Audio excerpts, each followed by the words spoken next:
Benvidos, benvidas a outra conversa máis do Orgullo Galego. Esta é unha conversa moi especial porque hoxe estamos nun lugar moi fermoso, aquí no Mosteiro de Cabeiro, nas Fragas do Eume, e esta é unha conversa que xa atopa inserida nos fondos Reino de Galicia da Área de Cultura da Deputación da Coruña.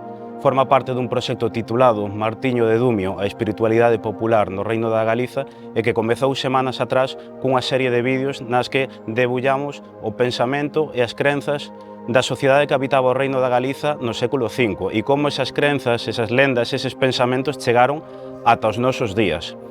Ao longo das próximas semanas vades a ter tamén máis infografías, máis artigos e un proxecto pois que moi ilusionante, que levamos traballando nel moitos meses e que agardamos que vos guste.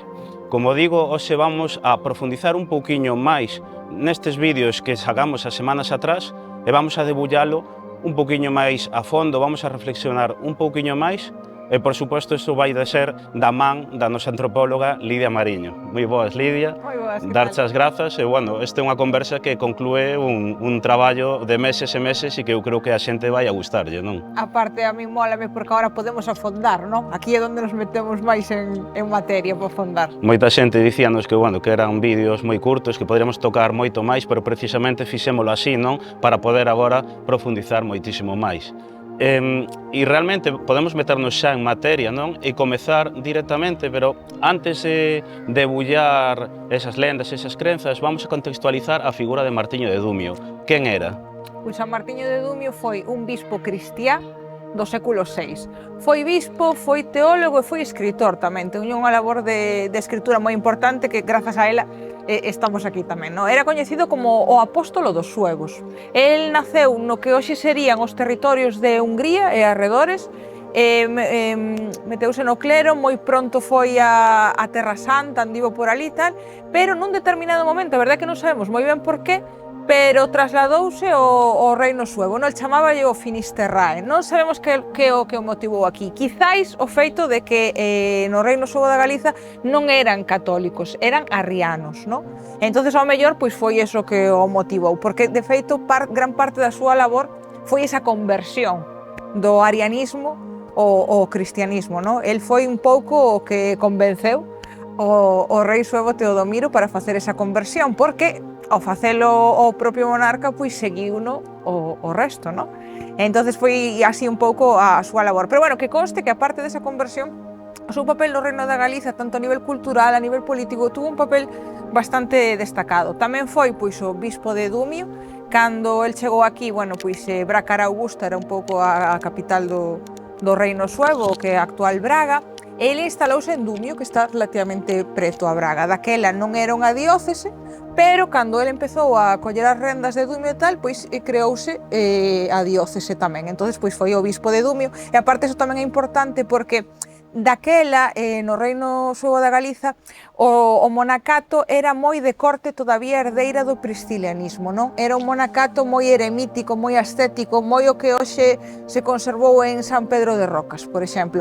El quería un monacato xa máis culto, máis vencellado coa sociedade da súa época, entonces el, pois ese modelo foi o que implantou en Dumio. Entonces, pois, eso foi así a súa labor máis tal, a conversión, a creación dese monacato xa do outro estilo, a elaboración de textos para reflectir a súa visión do catolicismo e bueno, foi así os aspectos máis destacados desta figura que é a que nos dou pé a nós.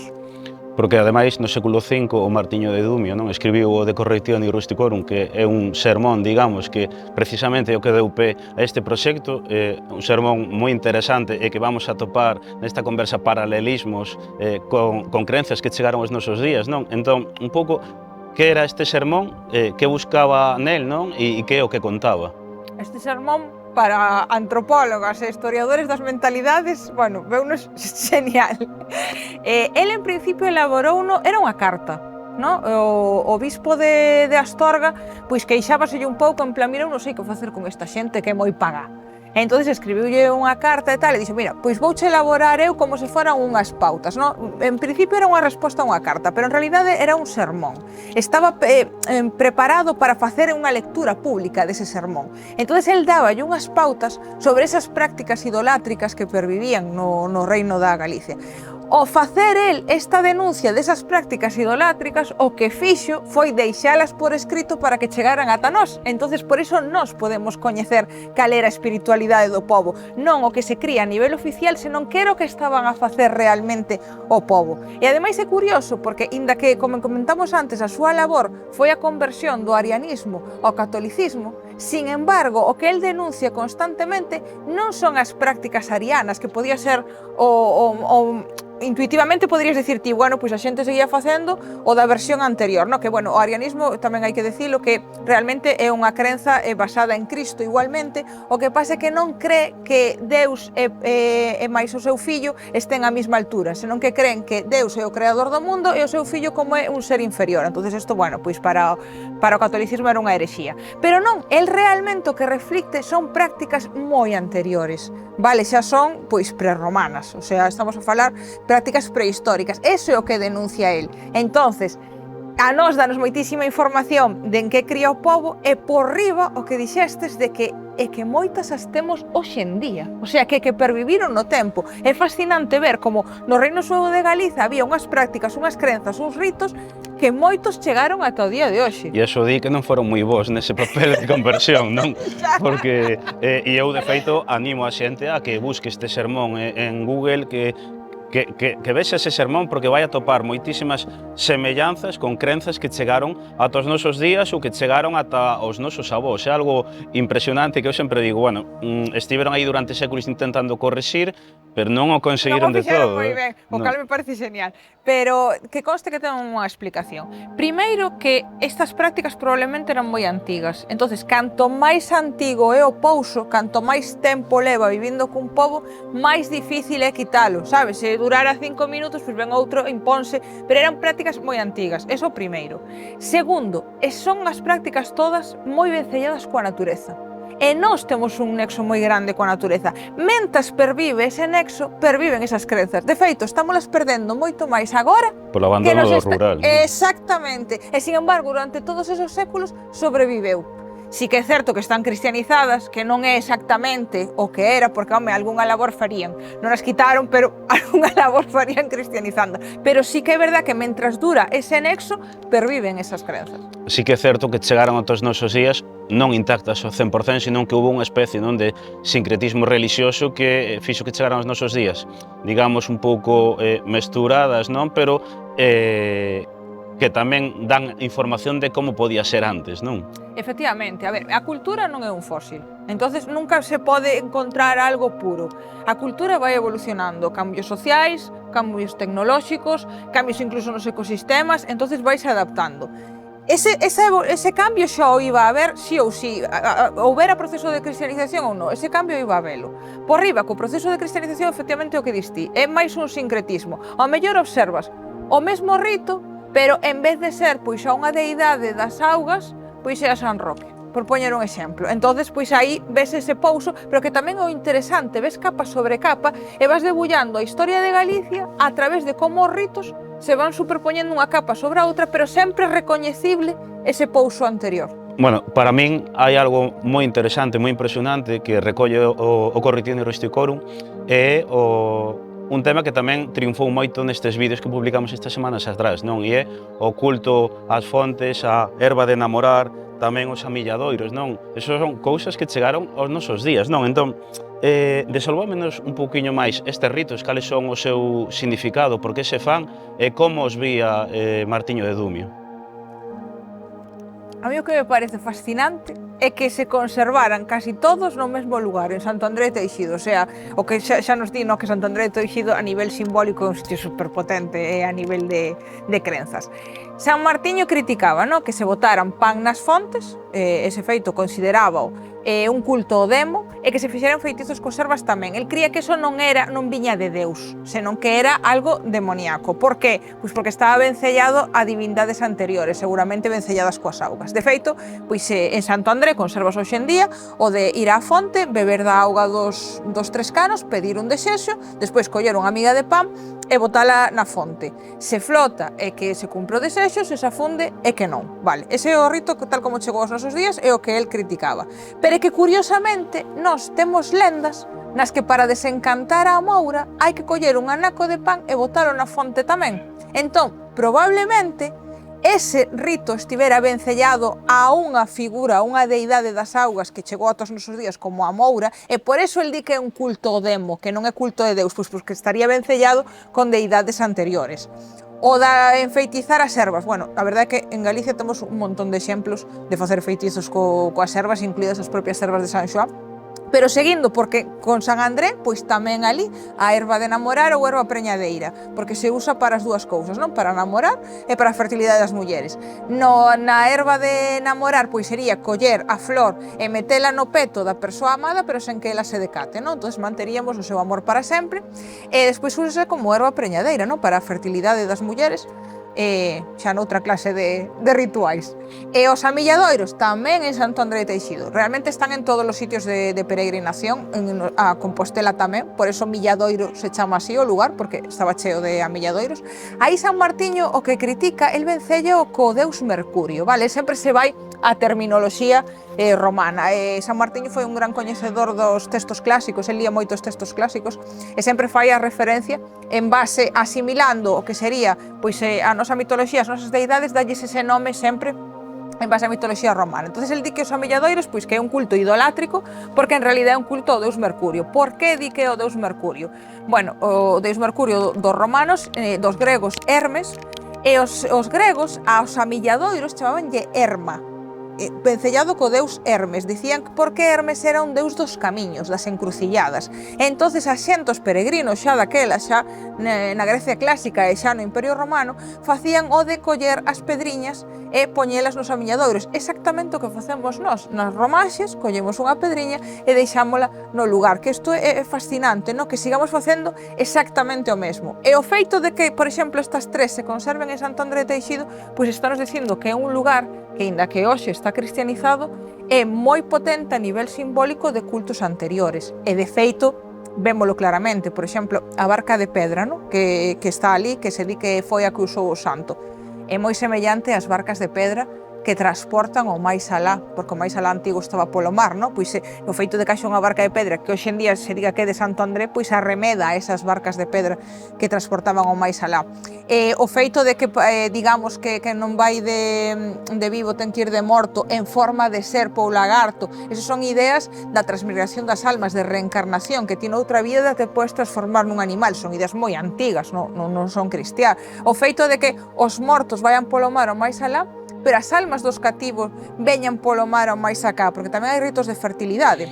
E vémolo noutros lugares de Galicia. Na Lanzada, por exemplo, no Santuario da Lanzada, decimos que a Santa Compaña leva as almas dos mortos cara alá, pero tamén decimos que trae as almas dos meniños veñen polo mar, por eso as mulleres fan o mar das 9 montas. Esta idea é super antiga, o do máis alá nunha illa no medio do mar, a que van os mortos e da que veñen os vivos, sempre ese tránsito.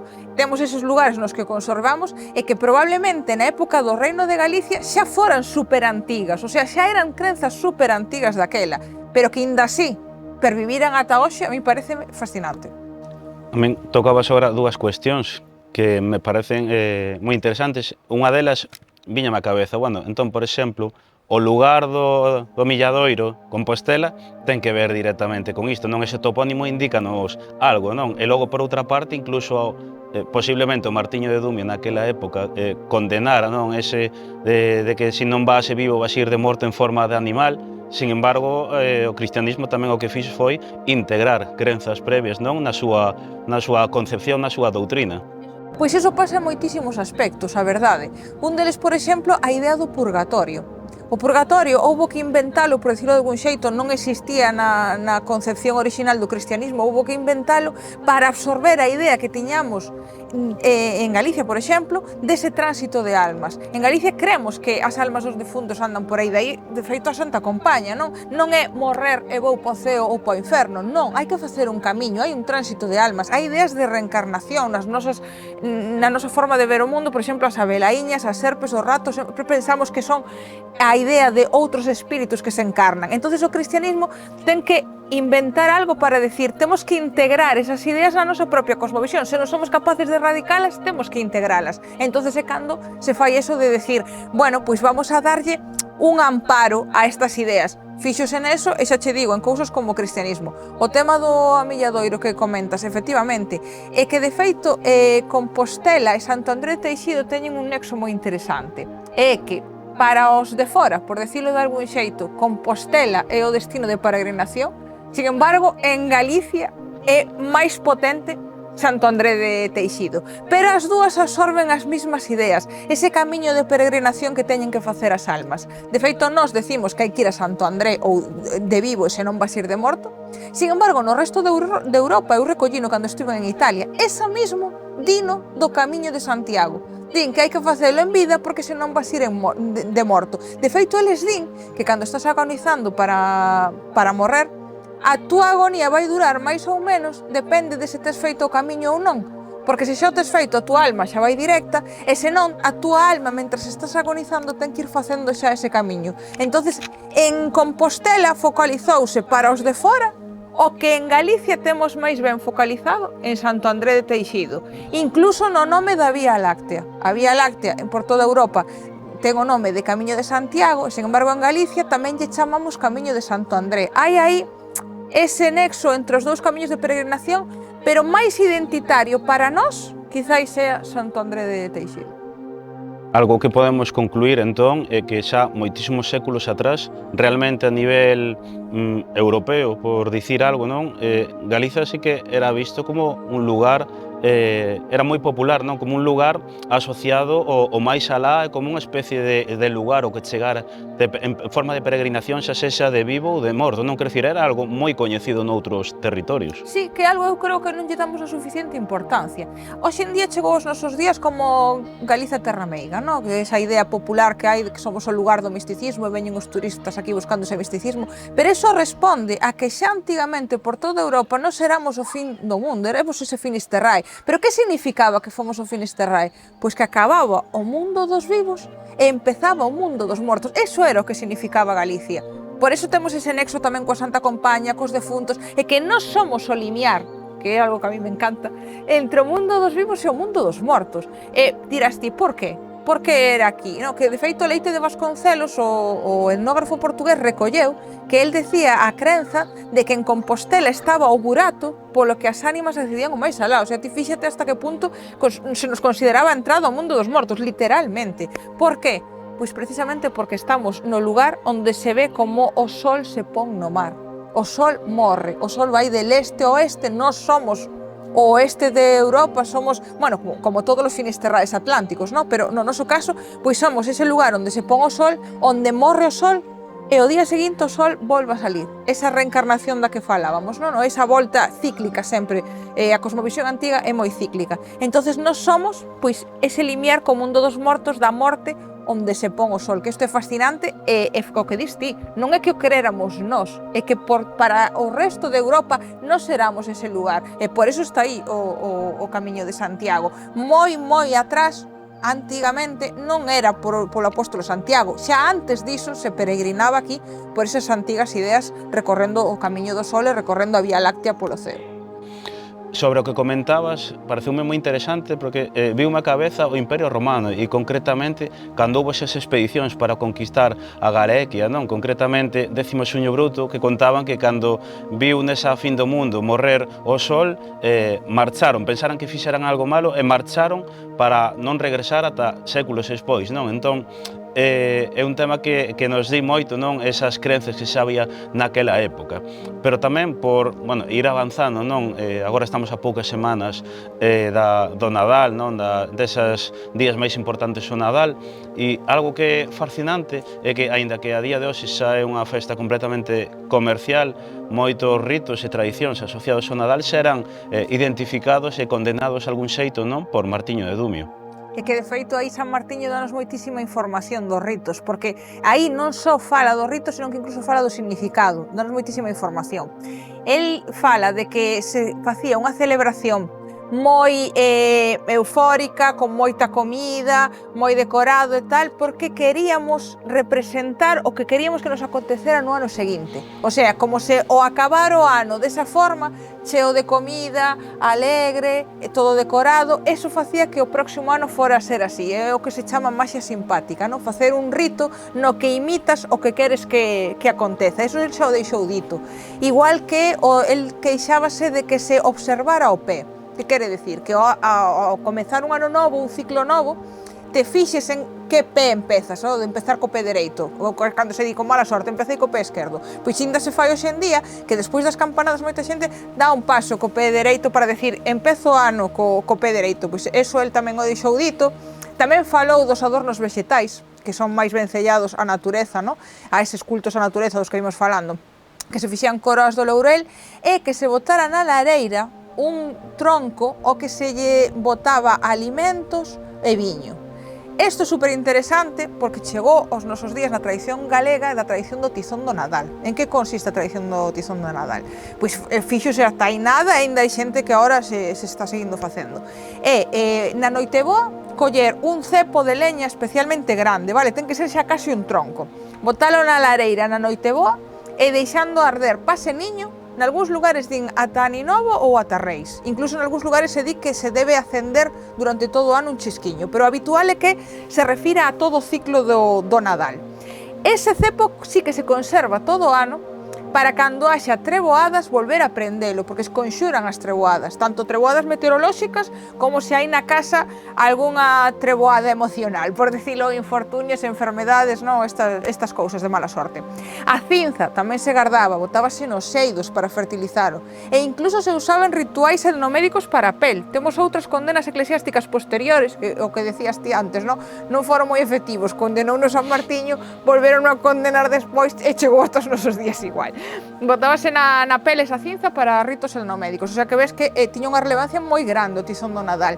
Incluso se consideraba que alrededor del se congregaban as ánimas dos defuntos, o sea, fíxate hasta que punto ese nivel simbólico, que iso tamén está moi vencellado con outras tradicións de Nadal, que seguimos deixar a mesa sin recoller para que veñan comer as ánimas dos defuntos, poñer unha cadeira de máis ou un plato de máis para que coma as ánimas dos defuntos. En Galicia temos moito esa idea de compartir esa festividade entre os vivos e os mortos, os que están e os que non están se congregan todos. O tizón de Nadal era o que congregaba. O que non se conservou en Galicia, a menos que eu teña constancia, onde eu sei, é o que di San Martiño de botarlle ao propio cepo alimentos ou viño por riba, pero si noutros lugares, porque o rito do tizón do Nadal está por toda Europa, pero por exemplo en Cataluña a tradición do tío catalán, que é ese tronco que os nenos incluso lle fan a cariña porque é o que lles trae os agasallos de Nadal, eles, previo a eso, alimentan o cepo. E Vicente Risco xa decía que esa tradición e a nosa do tizón do Nadal era a mesma. E outra cousa que comenta San Martiño vencellado con estes ritos de Nadal é o propio comezo do ano. Para nós o comezo do ano está inserido nas datas de Nadal e en xaneiro. El criticaba eso, decía que o comezo do ano tiña que ser na primavera, co equinoccio de primavera, porque o cristianismo vai máis acorde cos ciclos agrícolas, entonces tiña máis sentido. Sin embargo, o comezo do ano en xaneiro ten máis que ver co ciclo solar. Despois do solsticio de inverno, o sol comeza a medrar e por eso ese ciclo. Pero vemos que o que hoxe é o Nadal é un sincretismo entre cousas que xa criticaba San Martiño, porque moita xente di o Nadal hoxe en día é consumista e ata hai 2 días era cristiá. Non tan cristiá, porque moitas cousas das que facemos xa as criticaba o cristianismo, o sea que hai moito pouso para a anterior. Tamén un tema moi interesante que toca Martiño de Dumio, que ten que ver coa Moura, a nosa gran figura mitolóxica galega e que fala dela, de algún xeito ou doutro. Eso a min fascíname, a verdad. El, seguimos o que dicíamos antes, el sempre usa a terminoloxía romana, Entonces el di que lle chamen nos ríos lamias, nos bosques dianas, nas fontes ninfas, porque na mitoloxía romana eses seres femininos vencellados coa natureza teñen nomes distintos según o elemento natural.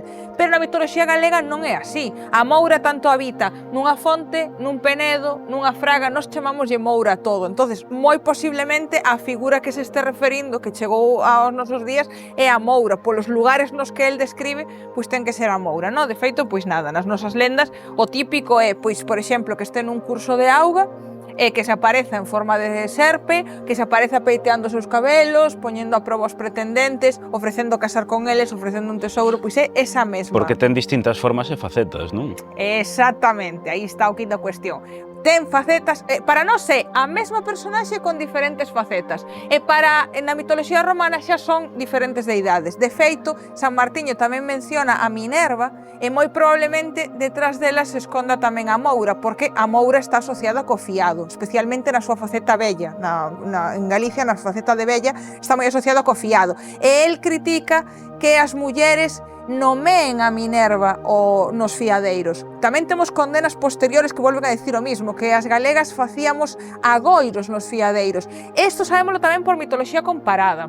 Hai outros lugares de Europa que nos fiadeiros se conservou mencionar a abella e a moura. Entonces é moi probable que a súa condena se este referindo ao mesmo, non? En Galicia a abella pois foi un pouco a que creou o mundo. De feito, por iso é tan interesante. A nos chegou tanto a moura como a abella, que é o mesmo ser mítico en diferentes facetas, a nos chegou como un personaxe de lenda. Pero os antropólogos dámonos conta que ten facetas dunha antiga deidade. Pero el confírmanolo un pouco, porque estános dicindo que no século VI probablemente esa figura que hoxe é unha lenda tuvera culto. Por iso el o criticaba. E nós porque sabemos que é unha divindade, porque ten trazas dunha divindade. Creou o mundo, nos decimos que colocou os penedos da paisaxe. Eso é un efecto creador do mundo, igual que Deus creou o mundo en 7 días, non sabemos canto tardou a abella, pero sabemos que construiu a paisaxe.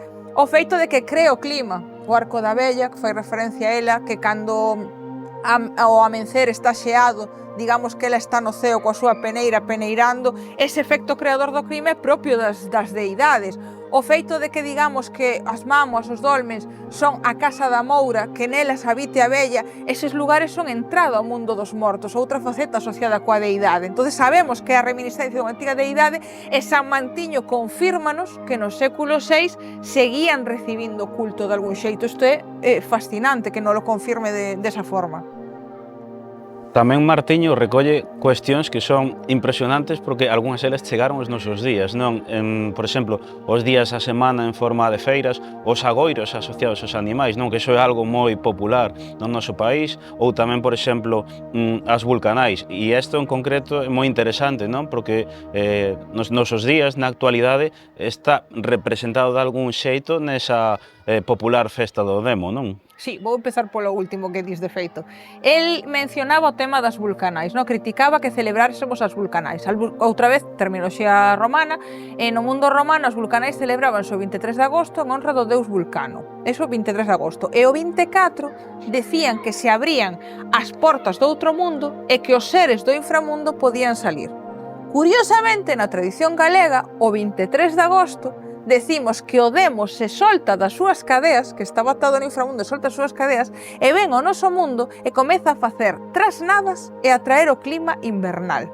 Isto é unha metáfora, porque esas crenzas antiguas sempre están vencelladas coa natureza.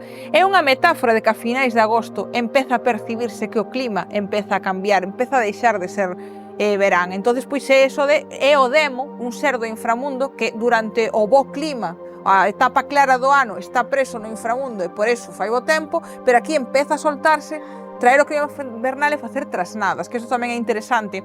Co paso do tempo, estas deidades convertéronse en malas, non? Empezaron a dividirse entre bons e malos. Sin embargo, na nosa mitoloxía, na mitoloxía galega, conserva esa traza de que non era maldade, é trasnada, non? Os nosos seres míticos normalmente non son malos, son trastes, son enredantes, as personaxes do entroido, é esa cousa de enredar, é o que crea ese clima invernal, pero non temos esa idea de maldade, que iso é algo moi bo. Sin embargo, no cristianismo absorbeuse como a figura do demo e pasou a ser maldade. Pero sí que é verdade que, por exemplo, na festa do demo que se fai aínda hoxe en Pontevedra, que se recuperou, e na víspera sai ese demo e sí que fai trasnadas, non? Para recrear ese que trae esa trasnada, ese clima invernal.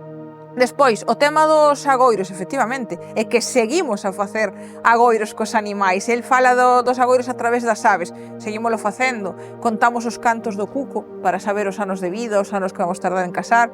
Observamos o voo dos corvos, eso hoxe en día está super vivo. Eu recollo como algo super vivo, de ver o comportamento dos corvos para saber se alguén vai morrer na aldea. O tema das abelaiñas é fascinante. El incluso di que isto, pois hoxe en día non chegou, que as abelaiñas tiñan un día propio no que se lles rendía culto. Non sabemos cal é, non temos referencias de eso, pero sabemos que hoxe en día as abelaiñas sean a ser moi importantes en Galicia, non? Eses insectos que visitan as casas polas noite que decimos que son encarnación dos propios defuntos. Según sexan de cor branca ou de cor negra, pois poden traer un agoiro positivo ou negativo, avisar dun falecemento dun nacemento, avisarnos de que o noso parente falecido recentemente se xa cadou o ceo ou non, o sea, é fascinante. El di incluso eso, que se lles rendía culto. O tema das feiras, super interesante tamén, porque aí xa ten que ver con o noso idioma. El quería que os días da semana, en vez de chamárselle coa terminoloxía romana, luns, martes, mércoles, porque isto fai referencia a deidades e ao mesmo tempo aos astros, a lúa, ao sol, os planetas, el quería erradicar eso e por eso quería chamarlle feiras. En Portugal conservouse, en Galicia non, pero el foi o impulsor do nome das feiras. Ao final observas e distí cantas cousas perviviron e cantas cousas teñen explicación a través de observar estas condenas. Para ir concluindo, a min algo que me parece fascinante é que de algún xeito ou doutro un habitante do Reino de Galiza do século 5, 6, 7 non pensaba tan distinto a un galego ou unha galega de hai 100 anos, 90 anos, etc. non? É que isto ten moito que ver co que comentábamos ao principio, de que estas crenzas estén tan vencelladas coa natureza. Porque eu vexo que probablemente, salvo o proceso de sincretismo do que falamos, non? Que cristianizou todo isto, vexo que probablemente foran máis semellantes as crenzas, as tradicións e os ritos entre un galego do século VI e un de hai 100 anos que un de hai 100 anos e nós. Nos últimos 100 anos que se produce o proceso de industrialización, urbanización, abandono do rural e de desconexión coa natureza, perdeuse dun xeito brutal, porque como estaban vencellados con eses ciclos naturais, o desconectarnos deles perdeuse, pero se te fixas a forma de vida dende o século VI ata hai 100 anos, pois non é tan diferente, non hai un cambio tan brutal. Entón penso que probablemente foran máis semellantes entre eles que nos últimos 100 anos. Pero xa che digo, hai que sumarlle que sí que houve un sincretismo, o sea, hai ese pouso, pero bueno, co paso do tempo, pois cousas que antes se asimilaban, eu que sei, a unha deidade indígena asociada con algo, pois pasou a un santo, eso sí. Pero na esencia, penso que hai máis similitudes entre eles que entre nós e o mundo rural de hai 100 anos. E para rematar, tamén dicir que vivimos nun mundo cada vez máis globalizado, non? No que as culturas máis pequenas están en perigo de extinción. Entón, a este tipo de ritos e crenzas, que futuro lle agarda, tendo en conta esta cuestión, tendo en conta que xa houve un abandono case total do rural e do modo de vida máis tradicional, non? A verdade é que hoxe en día, nese aspecto, estamos vivindo moi malos tempos, non? A perda de coñecemento de lendas, de ritos, do patrimonio tradicional é brutal. O sea, nas últimas xeracións é brutal, de ser cousas que coñecía todo o mundo a que agora haxa que divulgalas porque senón non temos nin idea. Eso é certo. Pero, como eu son esperanzada e morrerei eternamente esperanzada, tamén percibo unha cousa, que é que o decatarnos de que isto está sucedendo, nós mesmos nos estamos asustando de que suceda e estamos querendo volver. Non, estamos dando conta de decir, mira que se está perdendo todo isto. É como unha resistencia cultural tamén, non? Que eso podemos verlo na recuperación de moitas tradicións. Exacto. Está o ser humano, mira, con todos os defectos que ten o ser humano, un deles é a tendencia ao equilibrio. Entón, como nos estamos escorando moito, tamén está vendo ese movimento subversivo de reacción, de decir, ui, isto temos que recuperalo. E non é casualidade que onde se están recuperando esas tradicións é onde se intenta recuperar o vencello co rural. Se te fixas, volvemos outra vez a ese nexo. Produce esas dúas cousas a vez. Decatámonos de que queremos volver á natureza, volver ao rural, e ao mesmo tempo decatámonos de que queremos recuperar esa espiritualidade máis vencellada coa natureza. Se conseguimos atopar un equilibrio coa natureza, conseguiremos atopar un equilibrio con estas tradicións. A resposta miña ven sendo esa. Ademais, neste mundo que hai xa un cambio climático que vai cada vez a máis, creo que está todo ligado, non? Non nos queda outra. De feito, a única nosa maneira de sobrevivir, a única que nos queda é volver a vencellarnos coa natureza, o sea que a resposta está aí. Pois, bueno, con isto creo que teño que dicir que hai que rematar xa, aínda que unha mágoa nun espazo tan fermoso, nun tema moi interesante, pero que en todo caso a xente que nos está a seguir non pode afondar neses vídeos que publicamos previamente. Vamos ter agora unhas infografías tamén, e nada, darche as grazas por estar aquí novamente unha vez máis nestes Conversas e Orgullo Galego, non? Non, grazas non, para mí é un auténtico placer ter a oportunidade de falar destes temas tan fondos, tan necesarios que non se falan, para min é un placer absoluto. Pois nada, convidar a xente tamén non a que poida ver esas conversas que tivemos con Lidia, conversas sobre entroidos, sobre defuntos, bueno, cuestións moi diversas.